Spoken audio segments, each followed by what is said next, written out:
किसी भी मुल्क की आर्मी का काम उस मुल्क की सरहदों की हिफाजत करना होता है, ना कि उस मुल्क में सियासत में मुदाखलत करना और बड़े लेवल पर बिजनेस करना। अगर पाक आर्मी की बात की जाए तो पाक आर्मी सदर अयूब के दौर से मुसलसल सियासत में मुदाखलत करती आ रही है, जो कि बिल्कुल अफसोसनाक और मुल्क की आवाम के लिए नाकाबिल कबूल है। लेकिन इस बिना पर हम उन फौजी जवानों की काविश और कुर्बानियों को नहीं झुठला सकते जिन्होंने 1965 में लाहौर पर कब्जे के ख्वाहिशमंद दुश्मन को पीछे हटने पर मजबूर कर दिया।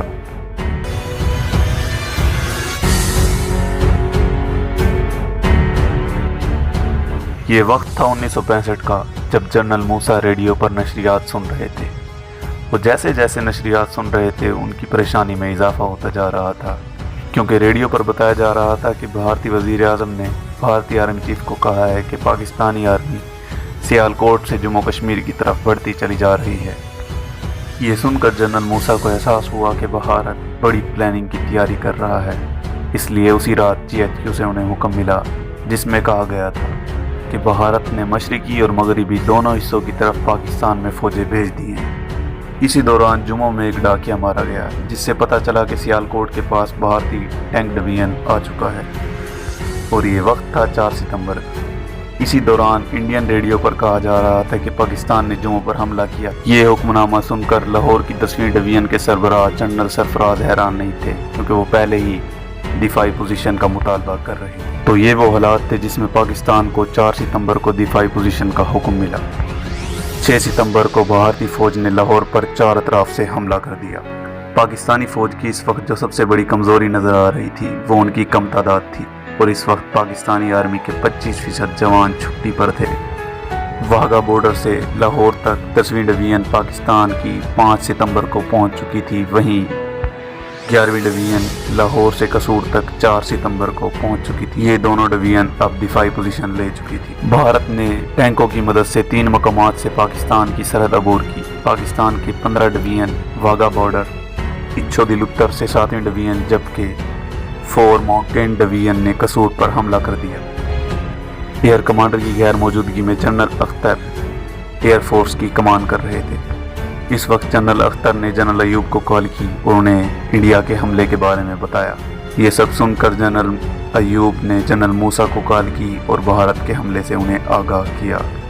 शुरू में भारत ने BRB पर आसानी से कब्जा कर लिया। इस वक्त पाकिस्तानी तोपखाना बिल्कुल खामोश था, क्योंकि उन्हें अभी हुक्मनामे का इंतज़ार था जो दिया जाना था जनरल सरफराज की तरफ से।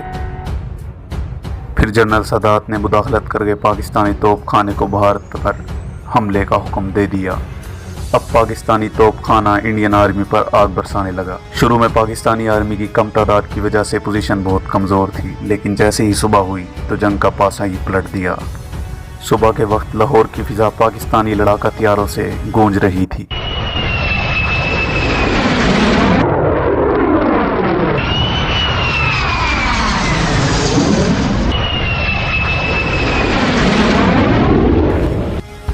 इस वक्त सुबह की रोशनी थी और भारत से आते हुए टैंक और गाड़ियां साफ दिखाई दे रही थी। पाकिस्तानी फौज के लिए ये एक आइडियल अटैक था। अब पाकिस्तानी फिजाइया आसानी से इनको अपना निशाना बनाने लगी। पाकिस्तानी लड़ाका हथियारे दुश्मन की गाड़ियों पर ताक ताक कर निशाने लगाने लगे, और देखते ही देखते दुश्मन की कई गाड़ियां और टैंक नाकारा हो गए।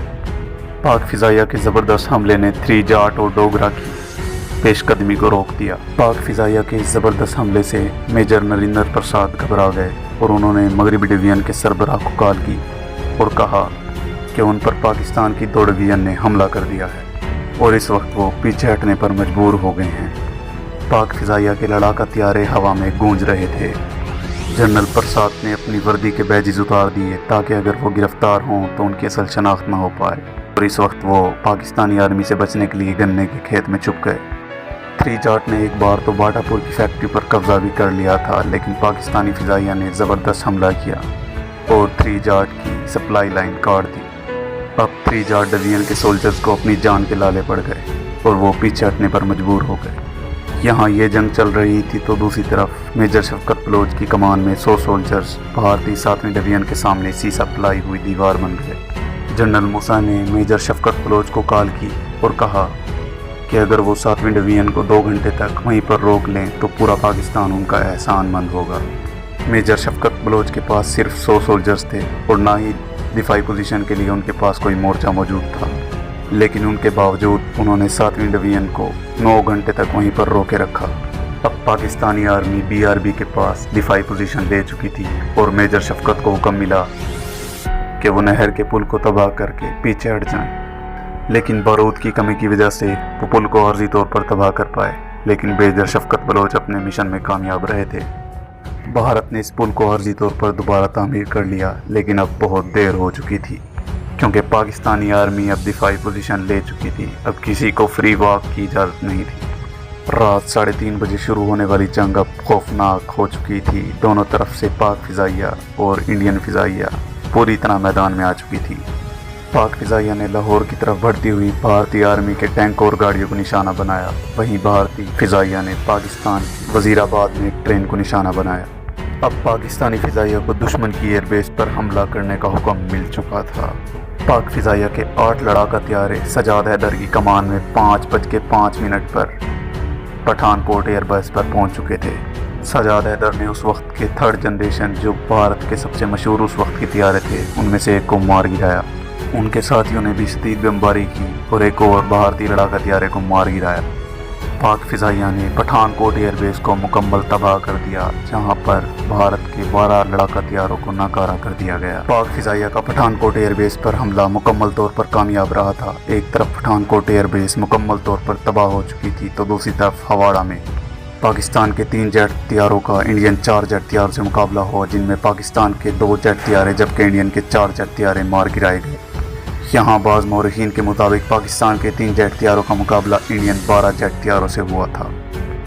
وہیں انڈین ایئر بیس آدم پور میں پاکستان کے 3 جیٹ طیاروں کا مقابلہ انڈین 4 جیٹ طیاروں سے ہوا، جس میں ایک انڈین جیٹ طیارہ مکمل طور پر تباہ ہوا، جبکہ پاکستان کے تینوں جیٹ طیارے اس لڑائی میں محفوظ رہے۔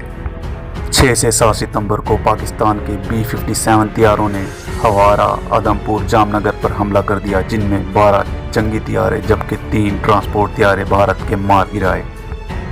جواب میں بھارت نے پنڈی، کراچی اور سرگودا کی ایئر بیس پر حملہ کیا، لیکن اندھیرے ہونے کی وجہ سے یہ حملے مکمل طور پر ناکام رہے۔ بھارتی طیارے صرف پشاور کے رن وے کو متاثر کر سکے، جس کو پاکستان نے جلد ہی استعمال کے قابل بنا لیا۔ اسی دوران قصور پر بھارت کی 5 ڈویژن نے حملہ کر دیا۔ شروع میں ان ڈویژن نے پاکستان کا کچھ رقبہ اپنے قبضے میں کر لیا، لیکن جیسے ہی پاکستان نے ٹینکوں کی ایک ڈویژن اور پیدل فوجیوں کے ساتھ ان پر جوابی حملہ کیا تو بھارت کی ان 5 ڈویژن کے قدم اکھڑ گئے اور یہ بھاگنے پر مجبور ہو گئے۔ پاکستان کے ٹینکوں کی ڈویژن اور یہ پیدل فوج انڈین آرمی کو دھکیلتی ہوئی انڈیا کے ایریے میں گھس گئی۔ اب انڈیا کو امرتسر بچانے کی فکر پڑ گئی۔ ان 5 ڈویژن نے پیچھے ہٹتے ہوئے امرتسر کے پاس دفاعی پوزیشن لے لی، جبکہ پاکستان نے بہت سا علاقہ اپنے انڈر کر لیا۔ پاکستان آرمی نے باٹا پل گرانا چاہا تاکہ انڈین آرمی لاہور پر مزید حملہ نہ کر سکے، تو وہاں کی موجودہ عوام نے آرمی کے ساتھ بحث و مباحثہ کیا تاکہ پل کو نہ گرایا جا سکے۔ اسی موقع کا فائدہ اٹھاتے ہوئے انڈیا کے 2 ٹینکوں نے پل کے ذریعے پاکستانی فوج پر حملہ کر دیا اور ایک گاڑی کو تباہ کر دیا، لیکن اسی دوران پاکستانی اینٹی گنز نے ان پر شدید بمباری کی اور دونوں ٹینکوں کو تباہ کر دیا۔ اسی رات تقریباً 1 بجے 50 کریٹ بارود پر نصب کر کے پل کو اڑا دیا گیا۔